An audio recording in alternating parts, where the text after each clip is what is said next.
Question दिया गया है कि भारतीय वन्यजीव बोर्ड का गठन कब हुआ था। इसका सही ऑप्शन है ऑप्शन बी, यानी 1952, 1952। 1952 में भारतीय वन्यजीव बोर्ड का गठन किया गया था। भारतीय वन्यजीव बोर्ड का गठन जो है एक सलाहकार के रूप में किया गया था। अगला है कि आयुर्वेद के जनक कौन है। आयुर्वेद के जनक चरक को माना जाता है। तो इसका सही ऑप्शन जो है ए हो जाएगा। आयुर्वेद के जनक चरक है, ऑप्शन ए। चरक के द्वारा कई सारे ग्रंथ लिखे गए हैं, जिससे कई सारे ग्रंथों में उन्होंने अपनी बीमारियों के बारे में, बहुत सारी बीमारियों के बारे में और बीमारियों से निकलने के लिए उसके रास्ता भी उसने उन्होंने बताया है। इसलिए चरक को जो है आयुर्वेद के जनक के रूप में भी माना जाता है। क्वेश्चन है कि टेक्सोल का उपयोग होता है। तो टेक्सोल का उपयोग कैंसर के उपचार में किया जाता है। कैंसर नामक रोग के उपचार में टेक्सोल का उपयोग किया जाता है। तो इसका सही ऑप्शन ऑप्शन सी, यानी कि कैंसर के उपचार में किया जाता है। नेक्स्ट है कि निम्न में से कौन नवीकरणीय ऊर्जा का स्रोत है। नवीकरणीय ऊर्जा यानी कि जिसे जो है हम एक बार समाप्त होने के बाद जो समाप्त होने के लिए हम पुनः प्राप्त कर सकते हैं, वह उसे हम नवीकरणीय कहते हैं। नवीकरणीय यहाँ पे कोयला, सौर ऊर्जा, पेट्रोलियम, प्राकृतिक गैस है। तो कोयला और पेट्रोलियम, प्राकृतिक गैस इसका जो है वो और नवीकरणीय संसाधन है, जबकि जो सौर ऊर्जा है ये नवीकरणीय संसाधन के उदाहरण है। तो यानी कि इसका सही ऑप्शन बी यानी कि सौर ऊर्जा हो जाएगा। सौर ऊर्जा जो है वो नवीकरणीय ऊर्जा का स्रोत है। अगला है कि भारत का सबसे लंबा बांध कौन सा है। भारत में जो सबसे लंबा बांध है इसका नाम है हीराकुंड बांध। हीराकुंड बांध जो है वह भारत का सबसे लंबा बांध है। तो इसका सही ऑप्शन ए हो जाएगा। ऑप्शन ए इसका सही ऑप्शन है, हीराकुंड बांध। नेक्स्ट है कि कहलगांव तापीय विद्युत परियोजना कहाँ है। जो कहलगांव तापीय विद्युत परियोजना है ये बिहार के ही भागलपुर में है। बिहार के ही भागलपुर में कहलगांव तापीय विद्युत परियोजना स्थित है। अगला है कि भूकंप की सर्वाधिक विनाशकारी तरंगे कौन सी है। जो भूकंपीय तरंगे होते हैं उन्हें चार भागों में बांटते हैं। एक तो पी तरंग होता है, एस तरंग होता है, एल तरंग होते हैं और एक रेले तरंग होते हैं।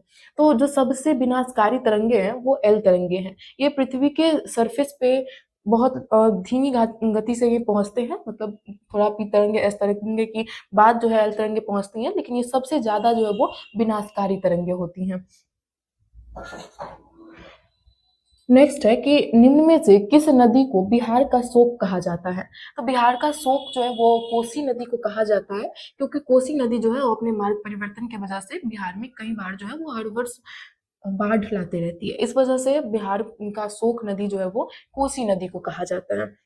साथ ही अगर बंगाल की बात करें तो बंगाल का जो शोक नदी है वो दामोदर नदी को कहा जाता है। अगला है कि निम्न में से कौन क्षेत्रीय पार्टी है। तो जो क्षेत्रीय पार्टी है वो लोक जनशक्ति पार्टी है, जिसको कि शॉर्ट में एलजेपी के नाम से जानते हैं, लोक जनशक्ति पार्टी। लोक जनशक्ति पार्टी का जो चुनाव चिन्ह है वो बंगला छाप है। और लोक जनशक्ति पार्टी के जो मतलब कार्यकर्ता थे, मेन हेड थे, वो रामविलास पासवान थे। और उन्हीं के बेटे अभी जो है वो वर्तमान में चिराग पासवान जो है वो चल रहे हैं उन्हीं की पार्टी से। अगला है कि बंगला किस राजनीतिक दल का चुनाव चिन्ह है। तो इसका सही ऑप्शन हो जाएगा एलजेपी, यानी कि बंगला जो है वो लोक जनशक्ति पार्टी का चुनाव चिन्ह, यानी ऑप्शन सी इसका सही आंसर होगा। अगला क्वेश्चन है कि नर्मदा घाटी परियोजना किन राज्यों से संबंधित है। तो नर्मदा घाटी जो नदी घाटी जो परियोजना थी ये, इसका सही ऑप्शन डी हो जाएगा। ये गुजरात, महाराष्ट्र और मध्य प्रदेश से संबंधित है। गुजरात, महाराष्ट्र और मध्य प्रदेश से जो है ये संबंधित है, नर्मदा नदी घाटी परियोजना। अगला क्वेश्चन है कि निम्न में से कौन भारतीय किसान यूनियन के प्रमुख नेता है। तो भारतीय किसान यूनियन के प्रमुख नेता, भारतीय किसान यूनियन के जो प्रमुख नेता थे उनका नाम है महेंद्र सिंह टिकैत। इन महेंद्र सिंह टिकैत जो भारतीय किसान यूनियन के प्रमुख नेता थे। और भारतीय किसान यूनियन की स्थापना करने का के पीछे उद्देश्य था कि जो किसानों की मांग है उसे सरकार तक पहुंचाया जा सके, या किसानों की जो भी मांगे हैं उसको पूरी की जा सके। अगला है कि जिला परिषद का कार्यकाल कितने वर्ष का होता है। तो जो जिला परिषद है उसका कार्यकाल 5 वर्षों का होता है। जितने भी जिला परिषद हो या ग्राम पंचायत हो, यानी कि ग्राम सभा के सदस्यों जो ग्राम सभा है उसमें अगर मुखिया की बात की जाए, सरपंच की बात की जाए, ग्राम कचहरी में अगर सरपंच की बात की जाए, तो सभी के जो कार्यकाल है वो 5 वर्ष के ही होते हैं। संसद के जो मेंबर होते हैं, पार्लियामेंट के जो मेंबर होते हैं, उनके कार्यकाल भी 5 वर्ष के होते हैं।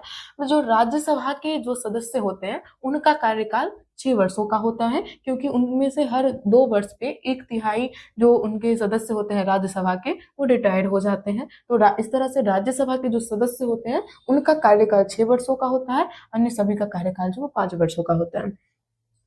अगला है कि पंचायती राज प्रणाली की शुरुआत कहाँ हुई थी। जो पंचायती राज प्रणाली की शुरुआत हुई थी वो पंचायती राज प्रणाली की शुरुआत राजस्थान से हुई थी, यानी इसका सही ऑप्शन बी हो जाएगा, राजस्थान। तो सही आंसर बी है, राजस्थान।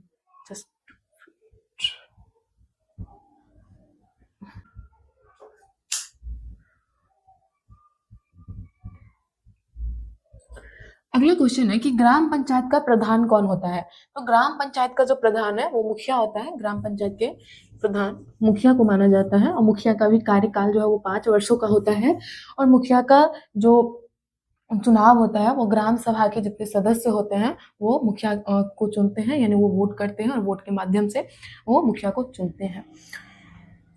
अगला है कि राज्यपाल की नियुक्ति कौन करता है। राज्यपाल की नियुक्ति राष्ट्रपति के द्वारा किया जाता है। राज्यपाल की नियुक्ति राष्ट्रपति के द्वारा किया जाता है। इसलिए जो राज्यपाल होता है उसको सबसे मतलब इसके पास इसके पास ज्यादा पावर होते हैं। इसको एक मुख्यमंत्री जो स्टेट के होते हैं, जो चीफ मिनिस्टर होते हैं, वो भी राज्यपाल को नहीं निकाल सकते हैं, ना इसका कुछ कर सकते हैं, क्योंकि राज्यपाल की नियुक्ति जो है वो राष्ट्रपति के द्वारा की जाती है। तो राष्ट्रपति ही उसे अपने अनुसार निकाल या हटा सकते हैं। इसका सही ऑप्शन राष्ट्रपति जो है सही हो जाएगा। इसका अगला क्वेश्चन है कि वल्लभ भाई पटेल को सरदार की उपाधि किस किसान आंदोलन के दौरान दी गई थी। जो वल्लभ भाई पटेल थे इन्हें बारदोली किसान आंदोलन के तहत जो है वो इन्हें सरदार की उपाधि दी गई थी। जब बारदोली में ये गए थे, बारदोली में जब ये जाते हैं किसानों के लिए आंदोलन करने के लिए, तो वहाँ की महिलाएं जो थी वो इन्हें सरदार की उपाधि देती है। तो वहाँ की महिलाओं के द्वारा इन्हें जो है वो सरदार की उपाधि दी जाती है। तो इसका सही ऑप्शन है ए, ऑप्शन ए, यानी बारदोली। इन्हें जो है ये बारदोली में जो किसान आंदोलन हुआ था जो 1928 में हुआ था, 1928 में। अगला है कि निम्न में से किन्हें सीमांत गांधी के नाम से भी जाना जाता है। तो सीमांत गांधी के नाम से खान अब्दुल गफार खान को जाना जाता है। तो इसका सही ऑप्शन सी, यानी कि खान अब्दुल गफार खान हो जाएगा। नेक्स्ट है कि भारत सरकार अधिनियम 1919 को किस नाम से जाना जाता है। तो जो भारत सरकार अधिनियम था 1919, उसे इसे मॉन्टेग्यू चेम्सफोर्ड योजना के नाम से भी जाना जाता है। तो इसका सही जो ऑप्शन है वो ऑप्शन ए, मॉन्टेग्यू चेम्सफोर्ड योजना होगा। अगला है कि अंकोर वाट का मंदिर का निर्माण किसने कराया था। अंकोर वाट का जो मंदिर था उसका निर्माण राजा सूर्यवर्मा द्वितीय के द्वारा करवाया जाता है। राजा सूर्यवर्मा द्वितीय के द्वारा जो है वो अंकोर वाट के मंदिर का निर्माण करवाया जाता है। अगला है कि बोल्शेविक दल का कार्यक्रम अप्रैल थीसिस किसने लिखा था। जो बोल्शेविक दल था, ये बोल्शेविक दल के जो प्रमुख नेता थे वो लेनिन थे। लेनिन के द्वारा ही जो है वो बोल्शेविक क्रांति भी करवाई जाती है। इस वजह से बोल्शेविक दल में लेनिन आते ही अपना एक अप्रैल थीसिस जो है वो तैयार करता है, जिससे उसमें उसकी जो पूरी कार्यक्रम होती है कि वो अगर वहाँ का राजा बनता है तो वो किसानों के लिए, मजदूरों के लिए, वहाँ की आम जनताओं के लिए कौन कौन से कार्य जो है करने वाले हैं, कौन कौन से अच्छे काम जो है वो करने वाले हैं, उन सभी का जो है एक लेखा जोखा तैयार करता है, जैसे कि अप्रैल थीसिस के नाम से जानते हैं। और इसके अप्रैल थीसिस जो कार्यक्रम है वो लेनिन के द्वारा तैयार किया गया था। तो इसका सही ऑप्शन जो है वो सी हो जाएगा, लेनिन। अगला है कि अंतरराष्ट्रीय मजदूर दिवस कब मनाया जाता है। अंतरराष्ट्रीय मजदूर दिवस 1 मई को मनाया जाता है। हर वर्ष जो है वो अंतरराष्ट्रीय मजदूर दिवस जो है वो 1 मई को मनाया जाता है। अगला है कि समाजवादियों का बाइबिल किसे कहते हैं। समाजवादियों का बाइबिल जो है वो दास कैपिटल को कहा जाता है, और दास कैपिटल के लेखक जो है वो कार्ल मार्क्स थे। कार्ल मार्क्स के द्वारा ही दास कैपिटल पुस्तक का लिखा गया था, और दास कैपिटल को ही समाजवादियों का बाइबिल कहा जाता है। अगला क्वेश्चन है कि रक्त और लौह की नीति का अवलंबन किसने किया था। तो रक्त और लौह की नीति का अवलंबन बिस्मार्क के द्वारा किया जाता है। इसका सही ऑप्शन जो है वो ऑप्शन सी हो जाएगा। सही इसका ऑप्शन सी यानी बिस्मार्क हो जाएगा। रक्त एवं लौह की नीति, जो बिस्मार्क जो है वो चाहता था कि रक्त, वो जो भी युद्ध करता था उसमें इसकी नीति हमेशा एक ही होती थी कि सिर्फ रक्त और लौह की नीति था कि इसको किसी तरीके से रक्त ले या फिर रक्त दे, और लोह की यानी कि जो वेपन्स होते हैं, जो हथियार होते हैं, उनके आधार पर बस जो है किसी भी युद्ध में जीत हासिल करना है। नेक्स्ट है कि निम्न में से कौन प्राकृतिक आपदा नहीं है। जो प्राकृतिक आपदा होते हैं वो अपने आप ही होती हैं, और जो मानव जनित आपदाएं होती है वो मानव के द्वारा होती है, मानव के द्वारा उसे उत्पन्न होती है। तो इसमें सुनामी, बाढ़ और भूकंप, ये तीनों जो है वो प्राकृतिक आपदा है, और जो महामारी है वो मानव जनित आपदा है। महामारी का मतलब होता है कि जैसे एक टाइम में बीच में कोरोना वायरस आया, तो उसमें क्या होता था कि हर एक व्यक्ति एक दूसरे के संपर्क में आने से जो है इन्फेक्टेड हो जाता था, और उसे भी जो है वो भी उस बीमारी का शिकार हो जाता था। तो वो इस तरह की जो बीमारी थी उसे हम महामारी से संबोधित करते हैं, क्योंकि एक बीमारी किसी एक को होने की वजह से दूसरे को भी हो जा रहा था और सबकी उसमें जान जो है वो जा रही थी। इस वजह से जो महामारी है, और भी कई अन्य जो भी चीजें होती हैं महामारी में सम्मिलित होती हैं, तो महामारी इसका सही ऑप्शन हो जाएगा, यानी ऑप्शन डी। अगला है कि वर्ष 1934 में बिहार ने किस प्राकृतिक आपदा का सामना किया था। तो इसका सही ऑप्शन सी हो जाएगा, यानी कि भूकंप का जो है ये सामना इसे बिहार को करना पड़ा था। Option C. 1934 में एक बहुत भयंकर ही भूकंप आया था जिसका सामना बिहार को करना पड़ता है। तो उस वक्त का जो भूकंप था वो बहुत ही ज्यादा नामी भूकंप था। अगला है कि कच्छ प्रदेश किस भूकंपीय पेटी से संबंधित है। जो कच्छ प्रदेश है वो भूकंप की पेटी जोन 5 में आती है, जोन 5। अब ये जोन 5 जो है ये बहुत ही मतलब डेंजर है। इसमें जितनी भी ऐसी जगह है जहाँ पे बार बार जो वो बाढ़ आते रहती है, वो सारे प्रदेशों को जोन 5 में सम्मिलित किया गया है। और जोन 5 में वैसे ही क्षेत्र आते हैं जहाँ पे बार बार जो है वो बाढ़ की संभावना बनी रहती है। तो इसका सही ऑप्शन जो है वो ऑप्शन डी यानी जोन 5 होगा। नेक्स्ट है कि महासागर तल में कंपन को कहते हैं। जो महासागर ये जो जल होती है, अगर उसके अंदर कंपन होती है, अगर किसी भूतल के नीचे अगर कंपन होती है तो उसे हम भूकंप के नाम से जानते हैं। लेकिन वही जब अगर किसी महासागर के अंदर अगर कोई कंपन होती है तो उसे हम सुनामी के नाम से जानते हैं। उसे हम सुनामी के नाम से जानते हैं, यानी महासागर ये तल में अगर कोई कंपन होती है तो उसे सुनामी के नाम से जाना जाता है, यानी ऑप्शन इसका सी सही हो जाएगा, सुनामी। नेक्स्ट है मलबे के नीचे दबे हुए लोगों का पता लगाने के लिए किस यंत्र की मदद ली जाती है। तो मलबे का इसका जो है वो इंफ्रारेड कैमरा होगा। इंफ्रारेड कैमरा की मदद से जो मलबे के नीचे दबे हुए व्यक्ति होते हैं उनका पता लगाया जाता है। जैसे अगर कहीं पे बहुत तेज भूकंप आती है, भूकंप आने की वजह से वहाँ जितने भी घर थे वो सब गिर जाते हैं और उसमें लोग भी दब जाते हैं। तो उस वक्त की किस जगह पर लोग दबे हुए हैं, कहाँ पर लोग हैं, उनका पता लगाने के लिए इंफ्रारेड एक कैमरा, एक यंत्र होता है। इस यंत्र की सहायता से लोगों का पता लगाया जाता है। इसका सही ऑप्शन जो है वो ऑप्शन बी यानी इंफ्रारेड कैमरा होगा। अगला है कि भारत की संविधान सभा का गठन कब हुआ था। तो भारतीय संविधान सभा का गठन जो है वो 1946 में होता है। 1946 में भारतीय संविधान सभा गठित किया जाता है। इसका उद्देश्य होता है कि भारत का अब जो है वो अपना एक संविधान होगा, और इसकी प्रथम बैठक जो है वो 9 दिसंबर 1946 को होता है। अगला है कि एनक्रूमा कहाँ के राष्ट्रपति चुने गए। जो एनक्रूमा थे वो घाना के राष्ट्रपति चुने गए थे। इनका पूरा नाम था लामे एनक्रूमा। तो जो लामे एनक्रूमा थे वो घाना के राष्ट्रपति थे। अगला है कि राजनीतिक दलों को मान्यता और उसका चिन्ह प्रदान किया जाता है। जो कोई भी पॉलिटिकल पार्टी होती है या जो भी कोई राजनीतिक दल होते हैं, तो उनके जो भी उनका नाम, किस पार्टी का नाम क्या होगा, या जो भी उसका चुनाव चिन्ह होता है, ये इसका जो है वो चुनाव आयोग के द्वारा जो है इस चीज का निर्धारण किया जाता है। तो इसका सही ऑप्शन जो है वो सी हो जाएगा, निर्वाचन आयोग या फिर चुनाव आयोग के द्वारा जो है वो इसका निर्धारण किया जाता है। अगला है कि बिहार के विकास के बिना भारत का विकास संभव नहीं है। यह कथन किसका है। तो बिहार के विकास के बिना भारत का विकास संभव नहीं है, ये कथन एपीजे अब्दुल कलाम जी का है। उन्होंने कहा था कि अगर बिहार का विकास नहीं होता है तो उस भारत का भी विकास संभव नहीं है। उन्होंने इस कथन को इसलिए कहा था क्योंकि उनका मानना था कि बिहार जो है और वास्तव में भी बिहार जो है काफ़ी ज़्यादा पिछड़ा राज्य है। अगर यहाँ पे अन्य राज्यों के आंकड़े से अगर मिलाया जाता है, अन्य राज्यों के दृष्टि से अगर देखते हैं तो बिहार की जो जनसंख्या है वो भी अधिक है।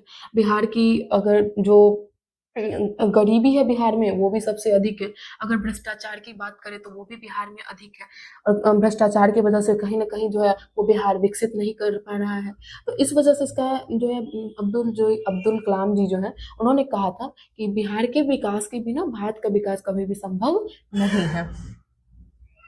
अगला है कि भारत में योजना आयोग का गठन कब हुआ था? तो भारत में योजना आयोग का गठन जो है वो 15 मार्च 1950 को किया गया था। इसी योजना आयोग का जो गठन था 15 मार्च 1950 यानी ऑप्शन ए इसका सही है, किया गया था। अब इसका उद्देश्य था कि जो भारत की जो अर्थव्यवस्था है उसको किस तरीके से जो है बहुत अर्थव्यवस्था उस वक्त की बहुत नीचे थी तो उसको किस तरीके से ऊपर तक लेकर के जाना है, यानी किस प्रकार जो है अर्थव्यवस्थाओं को विकसित करना है। तो उसमें कृषि पर जो है वो जोर दिया गया, उद्योग धंधे पर भी जोर दिया गया। इस तरीके से और कृषि, उद्योग धंधे, लोगों के रोजगार की बात की गई। बहुत सारी चीजों को इकट्ठे मिला करके इसमें काम किया गया। इसमें इस योजना आयोग के द्वारा एक पंचवर्षीय योजना चलाई जाती थी जिसमें हर 5 वर्ष पे जो है वो एक 5 वर्ष के लिए एक जो योजना चलाया जाता था। कोई भी कार्यक्रम पहले से निर्धारित किया जाता था और उसको जो है वो पंचवर्षीय योजना के तहत उसको पूरा करने का लक्ष्य रखा जाता था। जो पहली पंचवर्षीय योजना था वो 1951 से लेकर के 1956 तक चला था और ये पंचवर्षीय योजना जो था, पहली पंचवर्षीय योजना, इस योजना में सबसे जो अधिक जोर दिया गया था यानी सबसे जो अधिक विकसित करने के जो उद्देश्य था वो कृषि को विकसित करना था। यानी सबसे अधिक इस पे जो विकसित करने के लिए जो सोच रहे थे लोग वो कृषि को मजबूत करना चाहते थे क्योंकि बहुत सारी जो जनसंख्या है, क्योंकि भारत को अगर देखा जाए तो एक कृषि प्रधान देश है। ज्यादातर जो जनसंख्या है या बिहार की बात करें यहाँ पे भी देखें, ज्यादातर जो जनसंख्या है वो कृषि पर डिपेंड होती है, कृषि पर निर्भर होती है। तो ज्यादा से ज्यादा जो लोग थे वो कृषि कार्यों में लगे रहते थे और जबकि कृषि की स्थिति इतनी खराब थी कि जो किसान होते थे उनका फसल नष्ट हो जाता था कहीं भी प्राकृतिक आपदा की वजह से तो किसी भी वजह से, तो उन्हें बहुत ही ज्यादा लॉस उठाना पड़ता था, लॉस का सामना करना पड़ता था। तो इसलिए सबसे जो पहले पंचवर्षीय योजना थी इसमें इसका उद्देश्य रखा गया कि किस तरीके से कृषि को जो है वो विकसित किया जाए, कृषि को मजबूत बनाया जाए। नेक्स्ट है कृषि का विकास करना किस पंचवर्षीय योजना का मुख्य उद्देश्य था? तो यही हो जाएगा इसका ऑप्शन ए, यानी कि पहली पंचवर्षीय योजना का उद्देश्य था कि कृषि को विकसित करना। यही अगर साथ में ऐसा क्वेश्चन है कि उद्योग धंधे को विकसित करना यानी जो इंडस्ट्रीज वगैरह, फैक्ट्री वगैरह होती हैं उसको लगाना, उसको विकसित करना किस पंचवर्षीय योजना की उद्देश्य था, तो वो दूसरी पंचवर्षीय योजना का उद्देश्य था। और साथ में अगर ये ऐसा क्वेश्चन है तो अगर तीसरी पंचवर्षीय योजना की बात की जाए तो वहां पर कृषि और उद्योग धंधे दोनों को सम्मिलित रूप से विकसित करने का उद्देश्य जो है वो रखा गया था।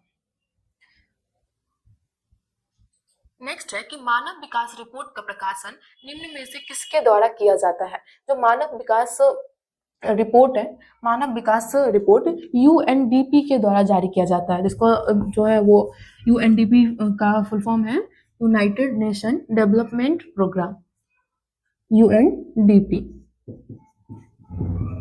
United Nation development programme. Hindi में इसको बोलते हैं संयुक्त राष्ट्र विकास कार्यक्रम, संयुक्त राष्ट्र विकास कार्यक्रम, या इसी को हम बोलते हैं यूनाइटेड नेशन डेवलपमेंट प्रोग्राम। तो इसका ये सही ऑप्शन हो जाएगा यूएनडीपी का जो स्थापना हुआ था, इसकी स्थापना 1945 में द्वितीय विश्व युद्ध के बाद किया गया था और इसका मेन उद्देश्य था कि किस अगर दो देशों के बीच में कोई लड़ाई झगड़ा होती है तो उन दोनों देशों के बीच में मैत्रीपूर्ण संबंध बनाना, या फिर किसी देश में अगर गरीबी बहुत अधिक है तो उन गरीबी से उसके गरीबी उन्मूलन के लिए उस गरीबी से बाहर निकलने में उस देश का मदद करना, ये सारे कुछ जो है वो इन सारे कुछ उद्देश्यों से जो है वो संयुक्त राष्ट्र विकास कार्यक्रम का स्थापना किया गया था। अगला है कि भारत का पहला मानव विकास रिपोर्ट किस प्रधानमंत्री द्वारा जारी किया गया था? तो जो सबसे पहला जो मानव विकास रिपोर्ट जारी किया गया था, मानव विकास रिपोर्ट, तो वो सबसे अटल बिहारी वाजपेयी, उस वक्त के जो प्रधानमंत्री थे वो अटल बिहारी वाजपेयी थे। इन्हीं के द्वारा जो है वो पहली मानव विकास रिपोर्ट जो है वो जारी किया जाता है। इसका सही ऑप्शन ऑप्शन बी हो जाएगा, अटल बिहारी वाजपेयी। नेक्स्ट है, गरीबी के कुचक्र की धारणा किसने दी थी? तो गरीबी के कुचक्र की जो धारणा है वो ऑप्शन बी इसका रैगनर नर्क्स होगा। रैगनर नर्क्स के द्वारा जो है गरीबी की कुचक्र की धारणा दी जाती है। इसमें इस चीज को बताया जाता है कि किस तरीके से गरीबी का एक कुचक्र चलता है कि अगर कोई व्यक्ति अगर गरीब है तो गरीब व्यक्ति नहीं तो अपनी जो है उसकी बुनियादी सुविधाएं हैं, नहीं तो वो उसको प्राप्त कर पाता है, और ना ही तो वो फिर गरीबी बुनियादी सुविधा नहीं प्राप्त कर पाता है, उसे एक रोजगार नहीं मिल पाता है, उसके पास पैसे नहीं होते हैं, और जिस वजह से वो हमेशा ही जो है वो गरीबी में ही जो है वो जीते रहता है, कभी भी वो गरीबी से बाहर नहीं निकल पाता है। तो गरीबी का कुचक्र के बारे में रैगनर नर्क्स ने बताया था। नेक्स्ट है, भारत की सर्वाधिक प्रति व्यक्ति आय वाला राज्य कौन सा है? तो सर्वाधिक अगर बात की जाए तो सर्वाधिक प्रति व्यक्ति आय वाला जो सर्वाधिक प्रति व्यक्ति आय वाला अगर बात करें तो ये गोवा है, यानी पीसीआई पर कैपिटा इनकम अगर सबसे अधिक अगर भारत में पूछा जाए तो वो गोवा राज्य का है। नेक्स्ट है कि वर्ष भर में किसी देश में अर्जित आय की कुल मात्रा को क्या कहते हैं? वर्ष भर में किसी देश में अर्जित कुल आय, चाहे वो वस्तुओं के उत्पादन से हो चाहे वो सेवाओं से हो, तो उसमें जो कुल उनके मौद्रिक मूल्य को जब जोड़ देते हैं हम, चाहे वस्तु हो चाहे सेवा हो, तो एक वर्ष के अंदर जितनी भी उत्पादित वस्तुएं सेवाएं होती हैं उनके मौद्रिक मूल्य को जब हम जोड़ देते हैं तो वो हमारा राष्ट्रीय आय कहलाता है। इसका सही ऑप्शन जो है ऑप्शन सी हो जाएगा, राष्ट्रीय आय। नेक्स्ट है कि आंग सान सूकी का संबंध किस देश से है? जो आंग सान सूकी है उनका संबंध जो है वो म्यांमार से है। आंग सान सूकी का संबंध म्यांमार से है। नेक्स्ट क्वेश्चन है कि भारतीय राष्ट्रीय कांग्रेस की स्थापना कब हुई थी? जो भारतीय राष्ट्रीय कांग्रेस की स्थापना हुई थी वो 28 दिसंबर 1885 को हुआ था। भारतीय राष्ट्रीय कांग्रेस की स्थापना 28 दिसंबर 1885 को हुआ था। भारतीय राष्ट्रीय कांग्रेस के जो प्रथम अध्यक्ष थे वो डब्ल्यू.सी. बनर्जी थे, उनकी अध्यक्ष वो सबसे पहले जो है भारतीय राष्ट्रीय कांग्रेस के अध्यक्ष थे। तो इसका सही ऑप्शन बी 1885 1885 हो। नेक्स्ट है कि बोलबिया में जनसंघर्ष का मुख्य कारण क्या था? तो बोलबिया में जो जनसंघर्ष हुआ था उसका मुख्य कारण जो है वो पानी को लेकर के था, क्योंकि वहाँ की जो सरकारें थी वो ज्यादा लाभ कमाने के लिए, ज्यादा पैसे कमाने के लिए वहाँ पे कुछ कंपनियां थी, बाहरी कंपनियां थी, उन बाहरी कंपनियों को वो पानी लोगों के घर घर तक पहुंचाने के लिए पानी जो है पानी का ठेका उस कंपनी को दे दिया था। अब वो कंपनी वाले जो थे वो पानी की कीमत जो है वो बढ़ा देते हैं। अब सबके घर में पानी की आवश्यकता होती है, रोज होती है, और पानी का कम जो हम यूज तो कर नहीं सकते हैं, तो हर काम में हमें पानी की आवश्यकता होती है। इस वजह से जब वहाँ पे पानी की कीमत बढ़ जाती है तो वहाँ की आम जनताएं क्रोधित हो उठती है और सरकार का विरोध करती है, जिससे कि बोलबिया में जनसंघर्ष का माहौल उत्पन्न हो जाता है, और फिर बाद में जो है वो सरकार को झुकना पड़ता है जनता के समक्ष, और फिर पानी की कीमत में कमी की जाती है। अगला है कि निम्न में से किस पत्र ने रातों रात वर्नाक्युलर प्रेस एक्ट से बचने के लिए अपनी भाषा बदल दी थी? तो इसके सही ऑप्शन जो है ऑप्शन बी, यानी कि अमृत बाजार पत्रिका हो जाएगा। अमृत बाजार पत्रिका जो थी इन्होंने सबसे अपने रातों रात जो है उन्होंने अपनी भाषा को चेंज कर लिया था, क्योंकि वर्नाक्युलर प्रेस एक्ट के तहत ये कानून लाया गया था कि कोई भी जो है अगर किसी अलग भाषा में, दूसरी भाषा में अगर कोई अपना जो है वो पेपर या न्यूज जो है वो अगर छापता है तो उसे जो है वो उसी वक्त उसको गिरफ्तार कर लिया जाएगा, और उसका जो प्रिंटिंग प्रेस होगा उन सब पर भी अधिकार कर लिया जाएगा। तो अमृत बाजार पत्रिका जो थी वो अपने रातों रात अपना लैंग्वेज जो है वो चेंज कर लेती है, यानी अपना रातों रात जो है अपना लैंग्वेज चेंज करके इंग्लिश में बदल लेती है। नेक्स्ट है कि विश्व में सर्वप्रथम मुद्रण की शुरुआत कहाँ हुई थी? तो अगर सबसे पहले अगर मुद्रण की शुरुआत की बात की जाती है, यानी मुद्रण का मतलब है मुद्रा से, तो मुद्रण की शुरुआत सबसे पहले जो है वो इसका सही ऑप्शन जो है वो चीन हो जाएगा, यानी ऑप्शन ए, चीन जो है इसका सही ऑप्शन हो जाएगा। मुद्रण की शुरुआत जो है वो सबसे पहले चीन में किया गया था। यहीं पे अगर बात किया जाए कि सबसे पहले जो पेपर यानी कि कागज़ का बनना जो शुरू हुआ था, इसकी शुरुआत जो कहाँ से हुई थी, कहाँ पे ये बनना पहले शुरू हुई थी, तो ये भी चीन से ही होती है। और अगर साथ में पूछा जाए कि कॉम्पिटिटिव एग्ज़ाम्स जो होते हैं, उसकी शुरुआत सबसे पहले कहाँ पर हुई थी, तो वो भी चीन से ही होते हैं। नेक्स्ट है कि निम्न में से किस सम्मेलन में जर्मनी की क्षतिपूर्ति राशि को कम कर दिया गया?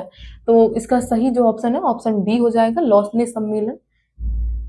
नेक्स्ट है अमेरिका में न्यू डील किसने लागू की? अमेरिका में जो न्यू डील है वो वहाँ के जो क्या थे फ्रैंकलिन डी रूजवेल्ट, यानी ऑप्शन बी इसका सही आंसर होगा, फ्रैंकलिन डी रूजवेल्ट। तो इनके द्वारा जो है यहाँ पे फ्रैंकलिन डी रूजवेल्ट के द्वारा जो है वो न्यू डील लागू किया जाता है। नेक्स्ट है कि जॉन के ने किस मशीन का आविष्कार किया था? तो जॉन के द्वारा जो है वो फ्लाइंग शटल का जॉन के द्वारा जो है वो फ्लाइंग शटल का आविष्कार किया जाता है। इसका सही ऑप्शन हो जाएगा option C, flying shuttle. Next है कि टका किस देश की मुद्रा है? तो टका जो है वो बांग्लादेश की मुद्रा है। बांग्लादेश की मुद्रा जो है वो टका है। वहीं अगर बांग्लादेश की राजधानी की बात की जाए तो बांग्लादेश की राजधानी ढाका है। ढाका इसकी राजधानी है और मुद्रा इसकी टका है। इसका सही ऑप्शन ऑप्शन डी, बांग्लादेश। अगला है कि बिहार में पहला क्षेत्रीय ग्रामीण बैंक कब स्थापित हुआ था?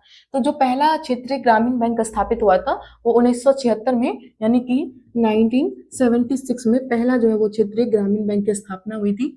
इसका सही ऑप्शन ऑप्शन सी, 1976 होगा। अगला क्वेश्चन है कि केंद्रीय सहकारी बैंक किस स्तर पर काम करता है? जो केंद्रीय सहकारी बैंक है, जो सहकारी बैंक होते हैं उसको 3 स्तरों पे बांटा जाता है। जो पहली स्तर होती है उसकी वो होती है प्राथमिक सहकारी साख समिति।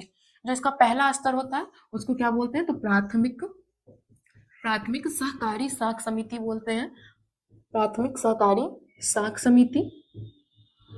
जो दूसरा इसका स्तर होता है उसको हम बोलते हैं केंद्रीय साख समिति या केंद्रीय सहकारी साख समिति। केंद्रीय केंद्रीय सहकारी साख समिति। जो तीसरा इसका होता है वो राज्य सहकारी साख समिति होता है। अब यहाँ पे ध्यान देने वाली बात यह है कि जो प्राथमिक सहकारी साख समिति है ये ग्रामीण स्तर पे होता है, यानी कि गांव में ये चलती है और गांव में जो किसान होते हैं, जो आम लोग होते हैं, उनको अगर ऋण की आवश्यकता होती है तो वो प्राथमिक सहकारी साख समिति के माध्यम से ऋण ले पाते हैं। तो ये ग्रामीण स्तर का होता है। जो केंद्रीय सहकारी साख समिति है तो यहाँ पर ये जो है वो जिला स्तर का होता है, ये जिला स्तर का होता है। और जो राज्य सहकारी साख समिति होता है ये राज्य स्तर का होता है। अब यहाँ पे बहुत से बच्चे इसलिए भी कंफ्यूज हो जाते हैं कि केंद्रीय है तो ये जो केंद्र लेवल का यानी कि राष्ट्रीय स्तर का होगा, तो ये गलत है। केंद्रीय स्तर का मतलब है कि ये जो है वो जिला के स्तर का होगा और यह राज्य जो है वो राज्य स्तर का होगा। इसका सही ऑप्शन जो है वो ऑप्शन सी, राज्य स्तर का होगा। अगला है कि प्राथमिक कृषि साख समिति कृषकों को किस प्रकार का ऋण प्रदान करती है? तो कृषकों को ये अल्पकालीन ऋण प्रदान करती है।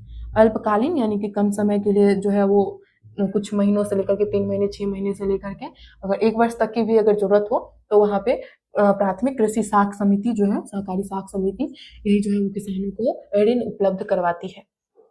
अगला है आर्थिक विकास का तीसरा क्षेत्र क्या है? जो आर्थिक विकास है इसका तीसरा, पहला क्षेत्र की बात करें तो आर्थिक विकास का पहला क्षेत्र जो है प्राथमिक क्षेत्र यानी जिसमें कृषि, पशुपालन या जो है खनन सम्मिलित होते हैं। जो दूसरा है वो दूसरा में उद्योग धंधे से संबंधित है, औद्योगिक औद्योगिक है, यानी कि उद्योग धंधे से संबंधित है, जो है फैक्ट्री वगैरह होंगे। और तीसरा जो है वो तीसरा सेवा से संबंधित है, जैसे कि कोई भी सेवा हो, चाहे संचार हो, परिवहन हो, शिक्षा हो, तो जैसी जो भी सेवाएं उपलब्ध कराई जाती है वो तीसरे क्षेत्र में आती है।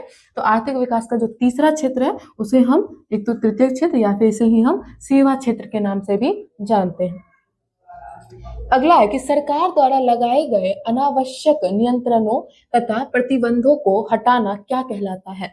जब सरकार अपनी जो भी प्रतिबंध लगाई होती है किसी भी व्यापारियों के ऊपर या व्यापार से संबंधित किसी भी चीजों के ऊपर अगर कोई अनावश्यक प्रतिबंध लगाई होती है, अगर सरकार उसको हटा देती है तो उसे उदारीकरण कहा जाता है। उसे उदारीकरण कहा जाता है। उदारीकरण का मतलब होता है कि सरकार जितनी भी अनावश्यक प्रतिबंध थी उसको हटा दे रही है, यानी सरकार अब उदार हो चुकी है। सरकार अब जो है वो कंपनियों के लिए उदारीकरण का काम करे, उदार हो चुकी है तो उदार इसे जो है वो उदारीकरण के नाम से जाना जाता है।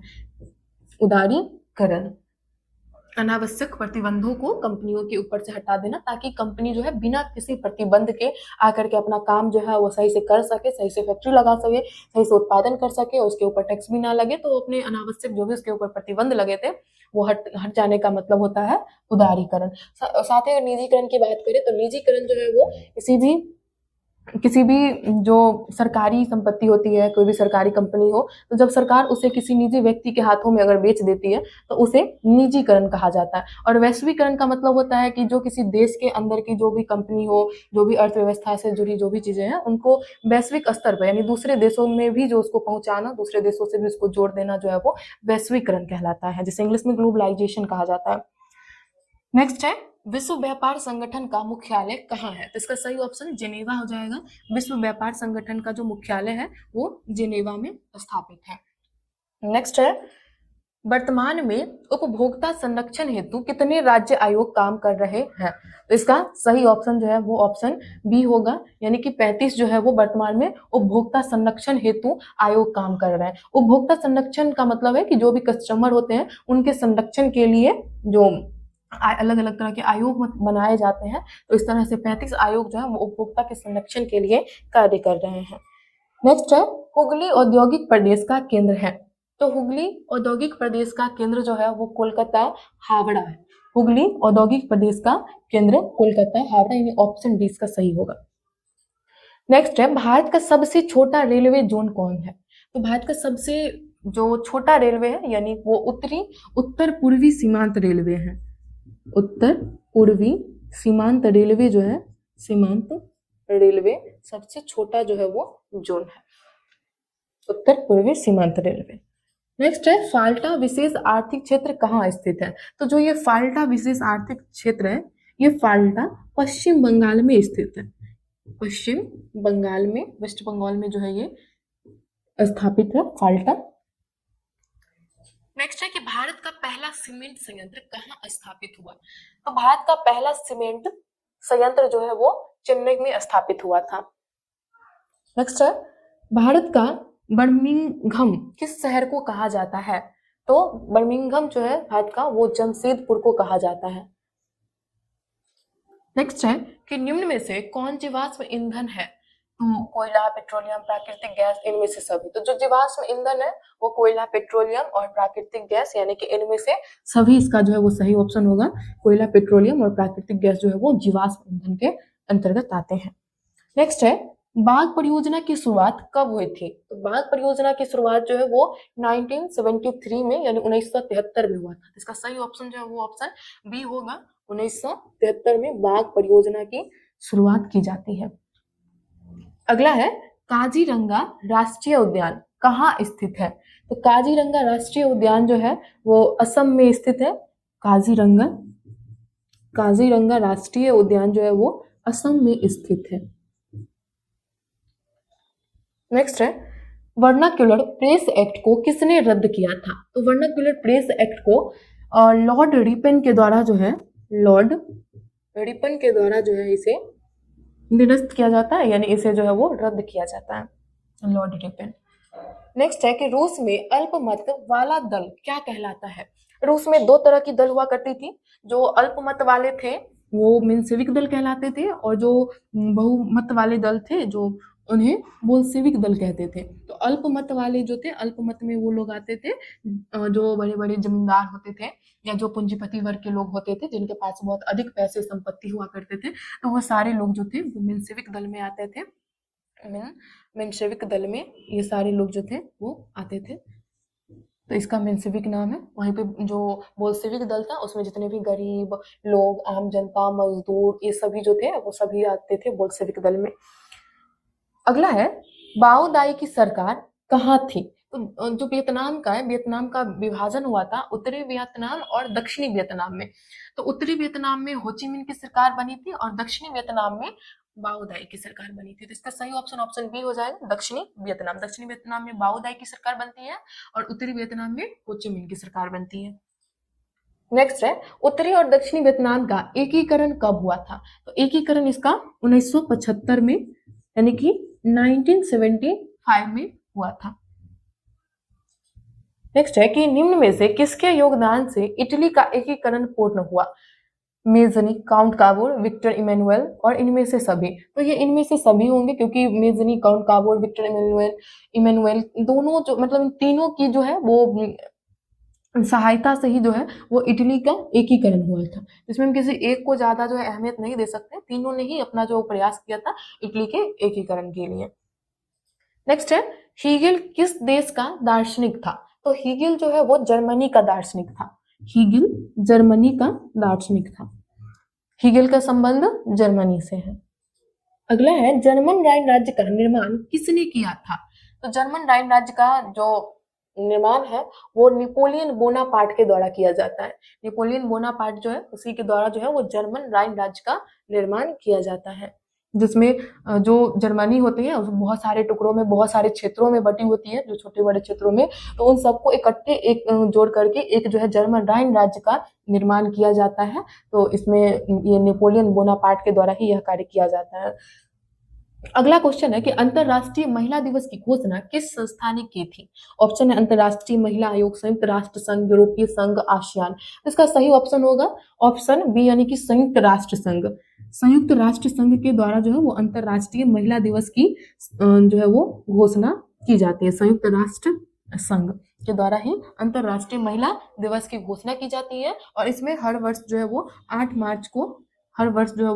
8 मार्च को अंतरराष्ट्रीय महिला दिवस मनाने की घोषणा जो है वो की जाती है। नेक्स्ट है सहकारिता प्रांतीय सरकारों का हस्तांतरण योग्य विषय कब बनी? तो जो सहकारिता है वो प्रांतीय सरकारों का हस्तांतरण विषय जो है वो 1919 में बनता है। 1919 में जो है ये सरकार के हस्तांतरित विषय बन जाती है सहकारिता, यानी सरकार जो है इस पर कानून बना सकती है। तो इसका सही ऑप्शन जो है वो ऑप्शन बी 1919 होगा, सहकारिता प्रांतीय सरकारों का हस्तांतरण। प्रांतीय सरकार का मतलब है राज्य सरकार, यानी कि राज्य सरकार के अंदर में ये चीजें आ गई थी सहकारिता, कि राज्य सरकार भी सहकारिता के ऊपर जो है वो नियम कानून बना सकती है। तो ये चीजें कब हुई थी? तो 1919 में, 1919 में।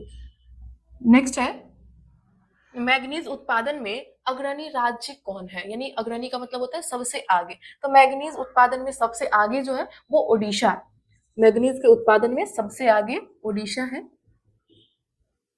तो ऑप्शन ए सही है इसका। नेक्स्ट है निम्न में से कौन लॉ एस का एक प्रकार है? तो लॉ एस का प्रकार जो है वो हेमेटाइट है, और जितने हैं लिग्नाइट और बिटुमिनस ये कोयले के प्रकार हैं। हेमेटाइट जो है ये लॉ एस के प्रकार है। इसका ऑप्शन बी सही होगा, हेमेटाइट। नेक्स्ट है भाखड़ा नांगल परियोजना किस नदी पर बनी है? तो जो भाखड़ा नांगल परियोजना है वो सतलज नदी पर के ऊपर बनी है।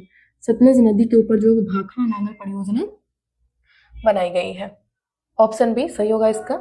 नेक्स्ट है निम्न में से कौन भारत का पहला स्वदेशी प्रयास से बना परमाणु विद्युत केंद्र है? तो इसका सही ऑप्शन है यहाँ पे दिया गया है कि राणा प्रताप सागर परमाणु विद्युत केंद्र, नरोड़ा परमाणु विद्युत केंद्र और तारापुर परमाणु विद्युत केंद्र और कलपक्कम परमाणु विद्युत केंद्र। तो इसका सही ऑप्शन होगा ऑप्शन डी, कलपक्कम परमाणु विद्युत केंद्र जो इसका सही ऑप्शन होगा। नेक्स्ट है हिमाचल प्रदेश के मणिकरण में किस प्रकार का ऊर्जा संयंत्र है? तो इसका सही ऑप्शन ऑप्शन बी हो जाएगा, भूतापीय ऊर्जा संयंत्र। भूतापीय ऊर्जा संयंत्र जो है वो इसका सही आंसर होगा, भूतापीय ऊर्जा संयंत्र। नेक्स्ट है प्राकृतिक गैस किस खनिज के साथ पाया जाता है? तो इसका सही ऑप्शन हो जाएगा पेट्रोलियम। पेट्रोलियम के साथ ही जो है वो प्राकृतिक गैस भी पाई जाती है। पेट्रोलियम के साथ ही प्राकृतिक गैसों का भी खनन किया जाता है। नेक्स्ट है ब्रिटेन के सहयोग से कहाँ लौह इस्पात उद्योग बनाया गया? तो ब्रिटेन के सहयोग से जो है वो दुर्गापुर में जो है बनाया जाता है। तो इसका सही ऑप्शन होगा ऑप्शन डी, दुर्गापुर। ब्रिटेन के सहयोग से दुर्गापुर में जो है वो लौह इस्पात उद्योग बनाए जाते हैं।